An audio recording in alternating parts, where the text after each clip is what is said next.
Саламатсызбы Кожош ата, биздин Теңир тоолуу жергесине кош келипсиз. Бүгүн сиздин өзгөчө тарыхта кала турчу күн болуп, ушу иш-чараңызды уюштурдуңуз. Анан ушул жөнүндө эки ооз сөз сизден сурагым келип турат. Негизи эле бул иш-чаранын максаты эмне болду? Ушул жөнүндө айтып берсеңиз. Бул иш-чараны буга чейин Бишкекте өткөрүп келгенбиз. Ал эми чыгармалар боюнча скульпторалар, Манас Эли сүрөт дүйнөсүндө деген чыгармалар биз дүйнө элине мурун эле жарыялап келгенбиз. Алып барып көргөзмөлөр болуп келген. Ошо Турцияда деп жана айтпадым, Германияда дегендей жана башка. Анан негизги максатында болуп атат да, биз өзүбүздү тааный албай жүрөбүз да бүгүнкү күнгө чейин. Биз ким электе? Биз жөнөкөй эле бир мындай баардыгын жоготкон бир улутка айланып калыптырбыз да. Азыркы Совет доорунун тарыхчылары, андан кийинки тарыхчылардын баарын жазганы ушу кичинекей чакан жерде эле кыргыздар Ала тоонун тегерегинде жашап, анан ушундай алардын улуулугун дагы дамызалабай эле мындай бир империянын бир бурчу районду айтып аткандай сезилди да мага. Анан ошону ошондой деңгээлде жанагы китеп жазылгандан кийин жалгыз эле ошол Бишкекте эмес, өзүбүздүн туулган жерибизде нарында өткөрөлү деп, нарындын эли да билсин деп, нарындын элине ушундай өсүп келаткан урпактарга, жаштарга чыгармачылыктын жолун түптөп, ушундай жазылган чыгармачылыкты улантуучулардан болсун деп бул жерге алып келдик да. Анан ушул чыгармачылык негизинен скульптура эми бардык эле адамдардын колунан келе бербейт дечи. Өзгөчө ичи качтан жазылган маалыматтар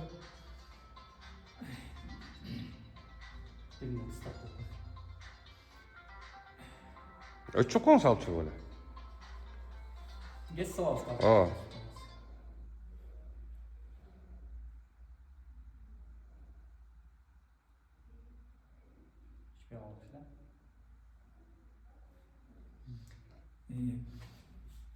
Баарынын колунан келе бербейт. Баарынын колунан келе бербейт. Анан ошол чыгарма, ушундай чыгарманын менен биз кыргыздын байыркылыгын жалаң эле кагаз бетине калтырбай, таш бетине калтырбай, жыгач бетинде калтыралы деген үмүт менен ушундай эмгек жаралган да. Анан ошол эмгек бул Манас Эли сүрөт дүйнөсүн деп аталып, ушул чыгарманын жарымы тиги тарых музейине калтырылган, а жарымы мына ушул биздин нар музейине, галереяга белекке бердик. Ошол белектин суммасы канча сомдун түздү бүгүнкү учурда? Бул бир канча миллион болуп кетет. Эми аны эксперттер ар кандай бааны айтышы мүмкүн, бирок бир канча миллион сомго кетип барат да. Мен мурун тиги тарых музейине жана барельефтерди белекке кылганда 1 миллион 200 миңге баалап туруп, ушундай баадагы белек деп берген. Бул дагы ошол биздин баа менен 2 миллиондон ашык сумма болуп калат да. Кожош ата, анан ошол сиздин колуңуздан көзүңүз төгүлүп жаралган эмгектер бүгүнкү учурда ушу нар музейине алып келип өткөрүп берип атасызбы? Анан негизи эле баш аягы канча жылдан бери, канча убакыт сарптадыңыз, канча жылдан бери жасап келе жатасыз? Ошол жөнүндө дагы токтоло кетсеңиз. Бул жана айтпадым, музейде да айттым, театрда да айттым, 35 жылдан көп болду. Ошо 35 жылдан көп жыгачты дагы, башка чыгармачылыкты да улантып келдим да.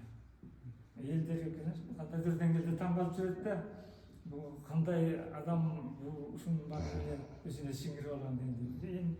Адамдар кээде ушундай бир талант берет экен. Эми өзүмүн бир атайын бүгүн муну жасасам, эртең бир саат муну жасасам, бүрсүгүнү тигини жасасам дегендей өзүңө пландап койгон жаза бересиң. Колуң бошоп алганда бир да колду бошотпой ошондой эмгектерди жаратып келдик. Мен эл чылап тиги ысык көлгө барып, тиги жана эшал үйлөрүндө жаткан жок. Азыр бизде тиги 60 калганда Ысыккөлгө барат, Соңгөлгө барат, эс алышат. Мен 35 жылдын арасында Ысыккөлдө бир 5 күн эс алганым болгон жок. Жалаңгана эмгектен Эмгекти мен эле жүрүп отуруп келдик. Мына ушул жашка келдик, 75темин азыр. Мына ошо 70ке чыгып, мына момундай чыгармаларыбызды дагы да болсо биздин жаштарыбыз билсин деп келечек муундарга ошо үлгү катары көргөзүп атпайбызбы? Айтып атабыз сөзүбүз менен, ишибиз менен. Мына ушундай кийинки муундарыбыз ушундай жаштардан болсо экен, ушундай адамдардан болсо экен, ушундай билимдүү адамдардан болсо экен, өзүнүн элине кандайдыр салым кошсо экен, жанагы аламдашуунун доорунда ошого сиңип кетпей, ошону туурап кетпей, түрк болуп түрктү туурап, уйгур болуп уйгурду, араб болуп арабты туурап кетпей, Кытай болуп кытайлар менен байлашып, алардын да өзүнө сиңип болбой, кыргыз болуп жаралсаң ошо кырыл болуп анан кетиш керек да. Анан ошону урпактарга бериш керек. Бардык эл менен байланыш керек, экономикалык байланыштар болуш керек, саясий байланыштар болуш керек. А бирок сен өзүңдүн аада салтыңды, үрп адатыңды, тарыхыңды, маданиятыңды жоготпошуң керек да. Мына ошол максатта биз үлгү болсун деп мына ошол чыгармаларды алып келип белекке тапшырып атабыз, биякта китепти белекке тапшырып атабыз, өзүбүздүн сөзүбүз менен айтып атабыз. Акыл насаатыбызды айтып атабыз. Жанагы айтты го, окут билим тууралуу мен жазган. Жакшынакай сөздөрүн айтышты, алар да өздөрүнүн пикирлерин айтышты. Бул бизди жана оң жол дегендей оңубузга ошо биз ким элек мурун ким болдук? Янагындай жок болуп, урап кала таштап, такыр жок болуп кала таштап барып Каракыргыз автономдук облусу болуп 1924-жылы. Анан кайра тирилип келбедик. Ассыр болдук. Анан эссир болдук. Анан кыргыз мамлекети болуп атабыз. Эгемендүү кыргыз мамлекети дегенге эмараң жетишип атпайбызбы? А биздин тарыхчыларыбыз ошондой деңгээлде ким экенибизди айтпайт, жазбайт. Биздикилердин айтканы жазганы эле тиги 840-жылдан 920-жылга чейинки кыргыздар улуу держава, анан улуу каганат курган деп эле ушул сөз менен эле ошого чектелип ошону эле капылдап келатпы. А чындыгында кыргыздар улуу экс империя, ошол эки супер империя, өтүп кеткен империя. Эми ошондон кийин супер империя, андан кийин каганатка келип ошо каганатты эптеп түптөп калган. Каганат деген кыргызга гана таандыгат. Ал башка түркүнө дагы, уйгуруна да башкасына да тиешеси жок. Ал каганат деген хандыктардын урпактарын, король урпактарынын, император урпактарынын хандыгы деген сөз. Аны каганатты ким курат? Ошо империя курган адам гана ошолордун урпактарынын хандыгы деп айтылып атпайбы тиги жерде. А сөздү чечмелеген эч ким жок да. Караканиттер деп атат, саманиттер деп атат, сасаниттер деп атат. Караканит деген карахан урпактары, саманит деген саман урпактары. Сары кыпчактар, кара кыпчак урпактары. Кыргыздар да алар. Мына мунун баарын чечмелеп айткан бир тарыхчы жок да. Мына ошол тарых, ошондой тарыхтын баардыгы тиги жерде жазылып турат. Мен жазган тарыхта. Менден үлгү алсын азыркы биздин тарыхчыларыбыз, жана формага кирген, калыпка кирген тарыхчыларыбыз. Анан ошонун дагы терминдердин баары. Мен чечмелеп бердим, ошо терминдер чечмеленген термин боюнча азыркы жана 15 томдукту жазабыз деп атышат го. Ошону жазган. Ошондо анан ошону туруп терминди билип туруп анан жазсын.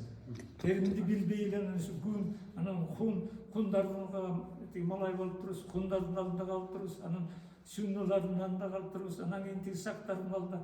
Ошонун баары кыргыздар. Мен ошонун баарын чечмелеп туруп кыргыз деп жазып айтып атпаймынбы.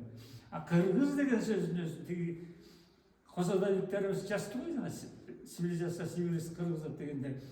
Жанагынча элдин баарына Жужондун алдында, Телестин алдында, тиги татардын алдында, анан кийин тиги монголдун алдында, анан калмактын алдында калып, анан ошондо да тирүү калып, анан кыргыз деген аты сактаган ошо неистребимый деген канча 692 бетинде жазылып турат. Мен ошол бетинен бери эсимде бар да. Ошол жерде чоң тамга менен неистребимый кыргыз деген наамды ошондо алып турду. То есть кыргыз деген. То есть кыргыздар кырылбаганды ушинтип жүрүп отуруп, анан кыргыздар кырылбай алган деп атат. А кишинин жазганында анан мактап атат да, кыргыздар Düzünörгө чейинки 2-кылымда 3-кылымга чейин кыргыздар ошондо аты бар экен деп коет. А мен жазып атам, ошондо аты эмес, алган жеринен бери, хандарынан бери жазып атам. Канча территориянын барын атынан ар кайсы мамлекеттерде, дүйнө өлкөлөрүндө кыргыздын иши калганын, кыргыздын 40 кыргыздын иши калганын жазып атам. Кыргыздардын ошо Төбөйүн, ошо Кыпчактын, ошо Наймандын, ошо тиги Бугунун, Сарбагыштын, Кытай орусунун, тиги Челек Моңолдордун, Кушчулардын, ошонун баары кайсы аймактарда, дүйнөнүн кайсы аймактарын ээлеп келгендиги тууралуу мен тиги китепте жазып атпаймынбы? Анан мындай тарыхты жазган эч ким жок. Еврейлер да жазган жок жана. Ошого чейинки сөздөр Абрамзан да жазган жок, Гумилев да жазган жок, Бартел да жазган жок. А бул иши болсо козодейликтер ошолордон алып туруп, анан бизди жанагындай уйгурга 92 жыл, 95 жыл кул малай болгон деп жазып коюптур. Кыргыздар эч качан малай болгон эмес. Башка мамлекеттерге кыргыздар бүт үстөн болуп келип туруп, анан өз ара чабышып берип калган. Бажарыш ата, сөзүңүз аралжы, акыркы учурда дейбизби, баягы учурдун талабына ылайык, акыркы мезгилдерде баягы кыргызда айтылган бир жакшы макал бар го. Бир кумалак, бир кармайды чиртет деп, кээ бир өзүнүн тарыхын чанып, тарыхты жокко чыгарганга аракет кылган инсандар катарыбызда жок эмес да. Ошондой бир инсандарга эмне деген ой айтат элеңиз? Мен ошондой инсандарга тиги WhatsApp менен тиги интернетке неме жазгам, пост жазгам. Ошол постто баарынын фамилиясын кошуп жазгам. Ошол Алыбек Асанханов азыркы тарых институтунун директору, азыр академик болду. Ал тууралуу жазгам. Олжобой Каратаев тууралуу жазгам. Кадырлы Коңкобаев тууралуу. Тиги бүт кыргыздын тарыхчыларын, Өскөн Осмонов тууралуу жазгам. Алар эмне үчүн тиги Козолойго кошулуп, алар тиги кыргыздын түбү Лилинден деп туруп, анан алар мектеп программасына киргизет. Эмне үчүн ушуну жазат? Кыргыздар Лилинден тараганбы? Лилин деген биздин доорго чейинки 90-жылы кыргыздарга колго түшкөн туткун. Гуанли Эршинский деген аскер башчынын жардамчысы болгон, полководец куда. Анан ошондо чоң согушта Янжан деген чоң салгылашы болгон 90-жылдары. Андан кийин дагы 87-жылдары. Ошол жылдары тиги киши колго түшүп, анан ошо Лилин кыргыздарга калып калган. Анан кыргыздын кызын алып, ошол жерде үйлөнүп, үйлү жайлап, азыркы татарлардын түп атасы болуп эсептелет. Ошол себептен татарлар өздөрүнүн ысымына түп атасы катары Лилинди кошуп жазат. Габидулин, Гайфулин, Сейфулин, Абдулин, Хамидулин, Файзулин деген жана башка. Лилинди түп атасы деп жазышат. А бул орустар болсо түп атасына Ова энени, кыргыздын энеси, атам менен Ова эне да. Ошо Овону кошуп жазышат. Ошол себептен жанагы фамилияга Асанов, Сергеева, Эва дегенде, анан Ов дегендерди ошентип кошуп жазып, Ова энени алар тигинтип кошуп келген. Анан биз ушундай зор тарыхыбыз бар болуп туруп, анан көрүнгөн элге күнкөр болуп, эртеңки күнү биз малайып болгубуз келбейт. Биздин улуулугубуз мындай арманыбыз деген болуш керек да кыргыз. Аны ойго түшүш үчүн бизге тарых керек болот да. Ошол тарых менен биздин келечек муундар, жаштар ойгонуш керек да. Биз мындай улуу элибизди кичине башын көтөрүп башыш керек да. Дүйнө эле үстөн болуп келип туруп, анан кийин өзүнүн алдындагы элдин алдында калган акылга сыйгыс иш да. Өзүнүн улуулугун, өзүнүн ушундай зор маданиятын, уруна жазууларын, ошон жанагындай дүйнөнү ээлеген карталарын, атрибуттарын бийликти башкарган жок көрүнгөн таратып койгон жакшы эмес да. Мисалы үчүн тиги ойраттуу тиги Россиялык эки баштуу бүркүт. Ал кыргызга тиешелүү. Биздин атрибуттардын бири. А кыргыздарга, тарыхчыларга мындай суроо берсе болот да. Улуу каганат курдук, каганат деген тарыхчылар, докторлор. Улуу каганаттын атрибуту барбы? Ошонун желеги барбы? Ошонун тиги эмнеси бар? Ошол эмне белгиси бар? Ошону айта алабы? Айта албайт. Анткени билбейт. Жөн эле тиги еврейлер тарыхчылары, еврей тарыхчылары кыргыздар улуу болгон 2000-жылдан бери карай ушундай келген. Анан аларды Ленин деген башкарып келген, алардын хандары Лениндин урпактары болгон десе, ошого сүйүнүп атышат. Бул кыргыздын түбү Ленинден кыргыз көбөйгөн дегенге алып келип такып коюп атат. Кыргыздын түбү төбөйдөн кыргыз көбөйгөн дегенди төбөнүн макушканы кыргыздар чанып Ленинди туура деп атат. Жана мектеп программасына киргизип салып атпайбы окутуп. Ленинди мектеп программасына киргизип кыргыздын ата жотосу кылып жазган тарых илимдеринин доктору Өскөн Осмонов. Мектепте окутуп атпайбы ошо?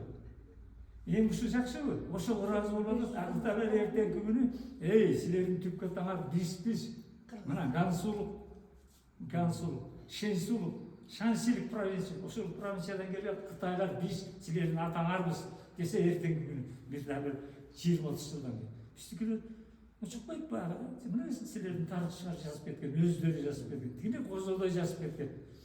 Ата жотоңор илин турбай десе ошого да тиги Куранда Манас жазылып турса, Куран-ы Каримде 38-сүрө 3-аятта Манас как легендарная личность, тиги Иерусалимге барып, Иорданияга барып, Палестина, Ливан аймактарын барып башкарып, андан кийин Семетей барып, Библияда жазылып турат. Андан Сейтек бар, ошол аймактарга баргандыгы Библияда жазылып турса, биздикилер кандайдыр көзүн жумат да, кантип ушундай болсун деп. Мына Красковский вариантында Куранда жок, алып тасталган. Куран-ы Каримде турат. Манас турат ажыр. Библияда Манас турат. Семетей турат, Сейтек турат. Мындай жазылган. Биздикилер аны айткандан жүрөк түшөт. Коркот да, кандайдыр бир жүрөк зада болушу. Ошону айтып ийсем эмне болуп кетет деп. Дүйнөнү башкарган, дүйнөгө империя курган, Манас империясын курган. Биздин кыргыз улутунан чыккан ушундай бир ажобуз болгондугун, анын урпактары ошо 6-кылымга чейин ошонун урпактары башкарып келсе, анын баарын башка улуттарга бөлүп салып атпайбы. Түрккө берип атат, уйгурга берип атат. Акылга чыгып атышпайбы. Мына ушуга мен тиги китепте точканы койдум. Андай эмес, монундай деп. Муну окугула, тигин эмес деп. Азыр бүт ойгонду. Тарыхчылардын баары уже ойгонуп, эми көзүн ачып, тиги тарыхыбыз жакпай калды, эми 15 томдукту жазалы деп турушат. Ал эми 15 томдукту кимге жаздырган аты? Баягы эле тарыхчылар. Маселе ошондо дейсиз. Маселе ошондо болуп атпайбы? Алар эмнени билет? Ошо Кадыргал Конкобай эмнени билет? Кайра Түрк империясы деп жазып, китеп чыгарып ийген. Биз барып Станислав экөөбүз барып туруп жерде академия, мунуңар токтоткула. Каяктагы Түрктүн империясы деген ошондо токтотконбуз биз. Азыр кайра башталды. Азыр болсо кайра башталды. Кандайдыр бир жерде бир акчанын ролу бар окшойт да ортодо. Алда бир минут. Болду. Акыркы бир суроо берип коеюн. Бул кайсы жактан? YouTube каналга чыгат. Угам экендер жакшы. Кожош ата, сиз ушул кыргыз тарыхын эле изилдебестен Япон элдеринин дагы тилин, маданиятын, үрп-адатын үйрөнүп, ошондо изилдеп жүрөбүз. Анан кыргыз менен япон элдеринин жапон деп келебиз ошол элдердин тамыры бир экени, кандайдыр бир жазма булактары бир экенин дагы айтып жүрөсүз да. Ошол жөнүндө да кыскача айтып бир түшүндүрмө берип кетсеңиз. Бизде жана да айттым, бул кошмок сөздөр бар. Ата баба, келин кечек, темир тесек, чоо жай, боз булан. Ошонун бир сөзү япон, бирөө кыргызда. Бул качан сиңген деген суроо туурат. Андан ары изилдегенде сөз түркүмдөрүн изилдей баштасак, анда сөз түркүмдөрдө көптөгөн сөздөр кыргыздын тилинин 30% япон тилинен сиңип калган. Кыргыздын 30-40% япон тилине сиңип калган. Буну азыр илимпоздор уже эми түшүнө башташты. Мен муну мындан 20 жыл бурун эле жазып, анан ошондо түркологдор, даже профессорлор Жапаров окшогон, Шерали Жапаров окшогон түркологдор бул кыргыздын тарыхында кыргыз тил илимине бир чоң ачылыш алып келди бул иши деп жазды. Япондун профессор Хиронори дагы ушундай ойду айткан. Бул кыргыздын тарыхында, кыргыздын тилинде бул кишинин жазган изилдөөсү чоң ачылыш, дүйнөлүк ачылыш. Мындай жөнөкөй эле сиңишүү эмес, дүйнөлүк ачылыш. То есть бул тарыхка алып келип такап атат. Мисалы үчүн орустар бизге аптап келгенде биз орусча сүйлөп калдык. Орус тилин кандайдыр деңгээлде сиңирип алдык. Тиги япондор менен жанаша жашап, же болбосо кандайдыр кыргыздар империя курган мезгилде кыз алышып өзгөрүш болуп калды. Ал биздин нурга чейинки 2000 жылдыкта. Андан ашык, даже андан ашык 4000 жана Шумер жазмасы деп атпайбызбы? Ошол Шумер жазмасына чейин эле. Ушундай батыр. Эми муну айтып отурсам, чечмелеп отурсам, этишти, идёши дейт мисалы. Биз этиш дейбиз. Сөз түркүмдөрүн жайгашышын карасак, баяндош деп турабыз да. Этегинде баяндош, башында Буларда да ошондой. Мисалы үчүн аса карапан мааде бир көзүмөз. Таңдан кечке эмгектенип жатат. Эмгектенип жатамдарда асака. Таңдан кечке аса. Биз таң асандан да айтабызбы? Аса деп. Ошол сыяктуу да. Эми ар кандай сөздөрдү айтып мисал келтирсе болот да, бизде көп эле толгоду. Лекция окуйм бай. Япон тилинде Кыскача айтып кетиңиз. Ошол анан бизде даже япондордун тили биздики аякка сиңсе, алар биздикине сиңирип атпайбы. Ошондо мисалы үчүн даже орустарга да кома деген сөз. Комната. Тигилерде орустарда комната. Мисалы үчүн биз камчы, жылкычы, малчы дейбиз. Чи деген мүчөнүн жөн эле биздин тилчилер жылкы дегенге чийди кошкондо эле жылкычы болуп калат деп жазып жүрүшөт да. Кыргыз тилинде. Чий деген сөз бул билги, анан бул башкаруу деген сөз. Ошондо жылкыны башкарган адам, малды башкарган адам малчы. Камчы деген ком, жыл. Бул жерде кома. Атты башкарган камчы. Камчыны атты башкарган адамды айтып атабыз. Иши кылса мүчөлөрдү кошуп отурсак, кыргыздын оң сөзүнө тияктын сөзү баардык мүчөнүн артында япон тилинин мүчөлөрү кошулган. Баардык бар. Бараттат, келеттат, ошонун баардыгы тиги менен кыргыз тили менен айкашып. Анан муну япон тилчилер дагы, япон тилин суудай билген адамдар дагы муну бүгүнкү күнгө чейин чечпептир. Мен ошо жапон тилинин грамматикасын жазып атып, анан тарыхты жазып атып, изилдеп отурганын, ошол окшоштуктарын байкап, анан кийин жана ар бир сөздү иликтеп келип, анан андагы мүчө, муңгу мүчөсүн барып көрүп, окшоштуктарын барып бүт укмуштуудай сөздөрдүн байланысын көрүп болот да. Анын үчүн тиги китепти карап бир сыйра барып тапкач керек да. Ишиңизге ийгилик. Ким аты? Улан. Рахмат. Бул Нарындын блогери интервью алды. Не? Көрөбүң тойдубу? Тойду. Болду. Мен эми китепти окуп чыгышым керек экен деген ойдо калдым да. Мыкты жигит. Нарындын кулуну. Молодец. Алайын. Рахмат.